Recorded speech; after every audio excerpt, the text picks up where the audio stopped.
Hi hello నమస్తే welcome back to Bigg Boss గుసగుసలు. ఈరోజు మీకు అద్దిరిపోయే అప్డేట్స్ తీసుకొచ్చాను. అప్డేట్స్ నచ్చితే కనుక ఒక లైక్ వేసుకోండి. ముందుగా గేమ్ గురించి మాట్లాడుకుందాం. ఆల్రెడీ బిగ్ బాస్ హౌస్లో చాలా విషయాలు జరిగాయి. మీరు ఊహించని విషయాలు, ఎవరైతే హౌస్మేట్స్ ఉన్నారో వాళ్ళకి షాక్ తగిలే విషయాలు చాలా జరిగాయి. అవి మాట్లాడుకునే ముందు ఈరోజు ప్రభావతి 2.0 గేమ్ గురించి ఒకటి మాట్లాడుకోవాలి. తర్వాత బిగ్ బాస్ హౌస్లో ఏం జరిగింది, బిగ్ బాస్ ఏం చేశాడు, ఎలా వార్నింగ్ ఇచ్చాడని మాట్లాడుకోవాలి సెకండ్ విషయం. ఇంకొకటి ఫస్ట్ సోనియా గురించి మాట్లాడుకుందాం. ఎందుకంటే సోనియా ఇప్పుడు థర్డ్ వీక్ వరకు సర్వైవ్ అయిపోయింది. ఈ వీక్ ఎలాగూ ఆమె డేంజర్ జోన్లో లేదు, నామినేట్ అవ్వలేదు. అయినా కూడా ఆమె బిహేవియర్ కానీ ఆమె పద్ధతి కానీ ఫస్ట్ 2 వీక్స్ నుంచి తీసుకుంటే ఇంకా కిందికి అవుతూనే వస్తుంది. అడల్టరీ గురించి మాట్లాడుతుంది, చేసే పనులన్నీ అడల్టరీగానే ఉన్నాయి, అందరు చూస్తూనే ఉన్నారు. 24/7లో ఇది చాలా క్లియర్ కట్గా కనబడుతుంది. మిడ్ నైట్ మసాలా టైప్లో ఆ సోనియా చేసే పనులు క్లియర్ కట్గా కనబడుతున్నాయి. కాకపోతే ఇంత చేస్తున్నా కూడా నాగార్జున వైపు నుంచి సోనియాకి ఎలాంటి వార్నింగ్స్ వెళ్ళలేదు. ఎందుకలాగా? సోనియా అంటే ఆర్జీవీకి అభిమానం, ఆర్జీవీ అంటే నాగార్జునకి అభిమానం, నాగార్జున అంటే బిగ్ బాస్కి అభిమానం. అందుకని బిగ్ బాస్ సోనియాను చూసి చూడనట్టు వదిలేస్తున్నారా? ఇది క్వశ్చన్. ఇది $1 మిలియన్ క్వశ్చన్. ఏంటి, సోనియాకి ఏమన్నా ఎగ్జంప్షన్స్ ఉన్నాయా? ఆడినా ఆడకపోయినా బిగ్ బాస్ హౌస్లో సర్వైవ్ చేయడానికి ఏమన్నా ఆమెకి అగ్రిమెంట్ ఇచ్చారా అనేది బిగ్ బాస్ అభిమాని మనస్సును తొలుస్తున్న ప్రశ్న. సో ఈ వారం దీనికి సంబంధించిన క్లారిటీ నాగార్జున గారు ఇవ్వాలి. ఏంటి, సోనియా మీద ఎలాంటి యాక్షన్ తీసుకుంటారు, ఎలా సోనియాని మందలిస్తారనేది, గట్టిగా మందలిస్తారా లేకపోతే లాస్ట్ వీక్లాగా తప్పులు చేసినా బుజ్జగిచ్చి వదిలేస్తారా అనేది ప్రేక్షకులు అందరూ ఎదురు చూస్తున్న విషయం. ఇక ఆట విషయానికి వస్తే ఆట అంతా రచ్చ చాలా మ్యాన్ హ్యాండ్లింగ్ జరుగుతూ ఉంది. ఒకళ్ళని ఒకళ్ళు తోసేసుకుంటున్నారు. ఒకళ్ళ కన్నా పృథ్వీ మాత్రం చాలా రఫ్గా వెళ్తూ ఉన్నాడు. గేమ్ అంతా చాలాసార్లు గేమ్ ఆపడం జరుగుతూ ఉంది. అయితే విష్ణుప్రియ, ప్రేరణ ఒకవైపు గొడవ పెట్టుకుంటూ ఉన్నారు. మరోవైపు సోనియా అండ్ యష్మి గొడవ పెట్టుకుంటూ ఉన్నారు. ఇంకోవైపు పృథ్వీ అండ్ మణికంఠ గొడవ పెట్టుకుంటూ ఉన్నారు. ఒకానొక దశలో పృథ్వీ సోనియాని, ప్రేరణను లాగిపడేశాడు. సో మణికంఠ ఒక సందర్భంలో కింద కూడా పడ్డాడు. అతని గుడ్లన్నీ బయట పడిపోయాయి. అతన్ని పట్టుకున్న గుడ్లన్నీ గుడ్లంటే అతను పెట్టిన గుడ్లు కాదు, గుడ్లన్నీ అతను పట్టుకున్న గుడ్లన్నీ బయట పడిపోవడం జరిగింది. సో లోపలికెళ్ళేసి నాకు ఈ బిగ్ బాస్ హౌస్లో బిగ్ బాస్ విన్ అవ్వడం నాకు చాలా ఇంపార్టెంట్, ఈ గేమ్ నాకు చాలా ఇంపార్టెంట్, ఈ బిగ్ బాస్ టైటిల్ గెలిస్తేనే నా ఫ్యామిలీ నా దగ్గరికి రాగలుగుతుంది అని ఏడవడం జరుగుతుంది.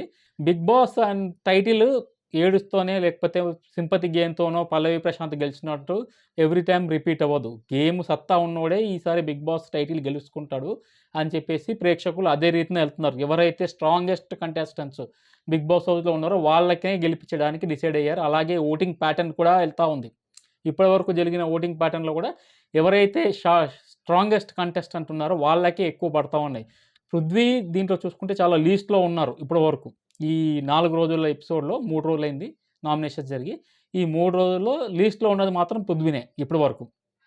సో ఈ విధంగా ప్రభావతి 2.0 గేమ్ జరుగుతూ ఉంటే గేమ్ని మధ్యలో ఒక సందర్భంలో ఆపేసి శక్తి టీంకి ఒక అవకాశం ఇచ్చారు బిగ్ బాస్. ఏంటంటే కాంతారా టీం నుంచి ఒక కంటెస్టెంట్స్ని, ప్లేయర్ని పక్కన పెట్టేసి అవకాశం ఇచ్చారు. అప్పుడు శక్తి టీం వాళ్ళంతా కూడబలుక్కొని కాంతారా టీంలో ఉన్న స్ట్రాంగెస్ట్ ప్లేయర్ ఎవరైనా చర్చించి నబీల్ స్ట్రాంగ్గా ఉన్నారు, నబీల్ని పక్కకు జరిపేద్దామని డిసైడ్ చేసి బిగ్ బాస్కి తెలియజేయడం జరుగుతుంది. బిగ్ బాస్ నబీల్ని ఆటలోంచి పక్కకు తీసుకొచ్చి ఆటకు సంచాలకుగా నియమించడం జరుగుతుంది. ఇది ప్రభావతి 2.0లో జరిగిన విశేషాలు. ఈ గేమ్లో ఆల్రెడీ మనం చెప్పుకున్న విధంగానే 64 ఎగ్స్ పట్టుకొని నిఖిల్ టీం విన్ అవ్వడం జరుగుతుంది. అభయ్ టీం అందులో కేవలం సగం మాత్రమే పట్టుకుంటారు. సో ఈ గేమ్లో రెడ్ ఎగ్ అండ్ ఆటలో గెలిచేసి నిఖిల్ టీము 2 బెనిఫిట్స్ పొందింది. ఇది ప్రభావతి 2.0లో జరిగిన విశేషాలు.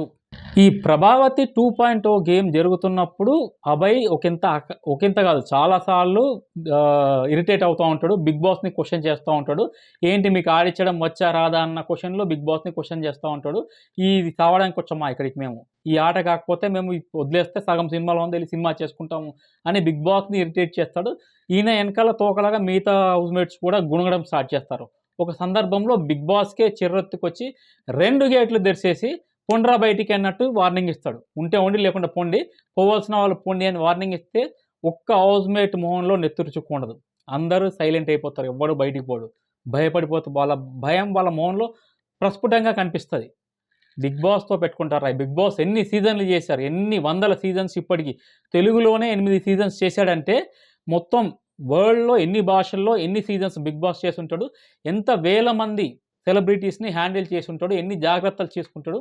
ఇన్ని టీఆర్‌పీలు ఇంత హైయెస్ట్ టీఆర్‌పీ వస్తుందంటే బిగ్ బాస్‌కి ఏ రకంగా బిగ్ బాస్‌ని ఎంతమందికి కష్టపడితే ఇంత అవుట్‌పుట్ వస్తుంది అనేది ఆలోచన లేకుండా అభయ్ మాట్లాడడం జరిగింది. అందుకే బిగ్ బాస్‌కే చిరెత్తుకొచ్చి 2 గేట్లు ఓపెన్ చేసి దొబ్బేయండి బయటికన్నట్టు వాళ్ళందరికీ వార్నింగ్ ఇస్తాడు. ఒక్కడు కూడా బయటికెళ్ళడు. అందరూ భయపడి నిలబడి చూస్తా ఉంటారు. ఇది 'ప్రభావతి 2.0' జరుగుతున్న సందర్భంలో బిగ్ బాస్ హౌస్‌మేట్స్‌కి ఇచ్చిన వార్నింగ్. ఈరోజు జరగబోయే ఎపిసోడ్‌లో మీకు ఇవ్వబోతున్న అదిరిపోయే అప్డేట్ ఏంటంటే హౌస్‌లో ఇద్దరు చీఫ్స్ ఉన్నారు. నిఖిల్ అండ్ అభయ్. నిఖిల్ ముందు నుంచే గేమ్స్ గెలిచి కష్టపడి వచ్చినోడు. ఆల్రెడీ సెకండ్ వీక్ నిలబెట్టుకున్నాడు. థర్డ్ వీక్ కంటిన్యూగా అవుతున్నాడు దాంట్లో. అభయ్‌కి మాత్రం అది హౌస్‌మేట్స్ కట్టబెట్టిన పదవి. ఆయన కష్టపడి గెలుచుకుంది కాదు. అదృష్టం కొద్దీ అతనికి వచ్చింది. ఆ ప్రక్రియలో నెగెటివ్‌గా వచ్చింది, పాజిటివ్‌గా వచ్చింది. కాకపోతే పాజిటివ్‌గా కొంచెం ఎక్కువ వచ్చింది కాబట్టి అభయ్ హౌస్ చీఫ్‌గా ఎన్నిక చేయబడ్డాడు. కాకపోతే 3 నెలల ముచ్చటగా అభయ్‌ని చీఫ్ నుండి పక్కకి తప్పించబడ్డాడు. ఎందుకంటే చీఫ్ పదవిని సరిగ్గా నిలబెట్టుకోలేకపోయాడు అని చెప్పేసి అభిప్రాయంతోని ఆ చీఫ్ పదవిని పీకేశారు. మిగతా హౌస్‌మేట్స్ కూడా గొడవ పడతా ఉన్నారు. అభయ్ చీఫ్ ఇక్కడి నుంచి అభయ్ టీం నుంచి ఎవరైతే కంటెస్టెంట్స్ ఉన్నారో వాళ్ళు మిగతా టీం వాళ్ళతో గొడవ పడతా ఉన్నారు. వాళ్ళ టీం మీదకి ఎవరైతే అభయ్ టీంలో ఉన్నారో వాళ్ళని కిందకి తోయడం కూడా జరిగింది. అయినా కూడా అభయ్ ఒక పక్కన నిలబడి సినిమా చూసినట్టు చూస్తా ఉన్నాడు తప్పితే ఎక్కడ కూడా ఇన్వాల్వ్ అవ్వలేదు. మిగతా విషయాల్లో కూడా అంతగా ఏది ప్రభావం చూపించలేకపోయాడన్న అభిప్రాయంలోకి వచ్చి అభయ్‌ని టీమ్ చీఫ్ పదవి నుంచి పక్కకు జరిపేయడం జరిగింది. సో, చీఫ్ పదవి నుంచి పక్కకు జరిపేశారంటే మిగతా ఫెసిలిటీస్ అన్నీ కూడా ఎగిరిపోయినట్టే లెక్క. అది అప్డేట్స్ మీకు త్వరలో వస్తాయి. బిగ్ బాస్ చెప్పడం జరుగుతుంది. సో, ఇవి ఈరోజు బిగ్ బాస్‌కి సంబంధించిన అప్డేట్స్. ఇలాంటి మరిన్ని మంచి అప్డేట్స్ కోసం చూస్తూనే ఉండండి బిగ్ బాస్ గుసగుసలు. And don't forget to subscribe Ever Flix YouTube channel. జై హింద్.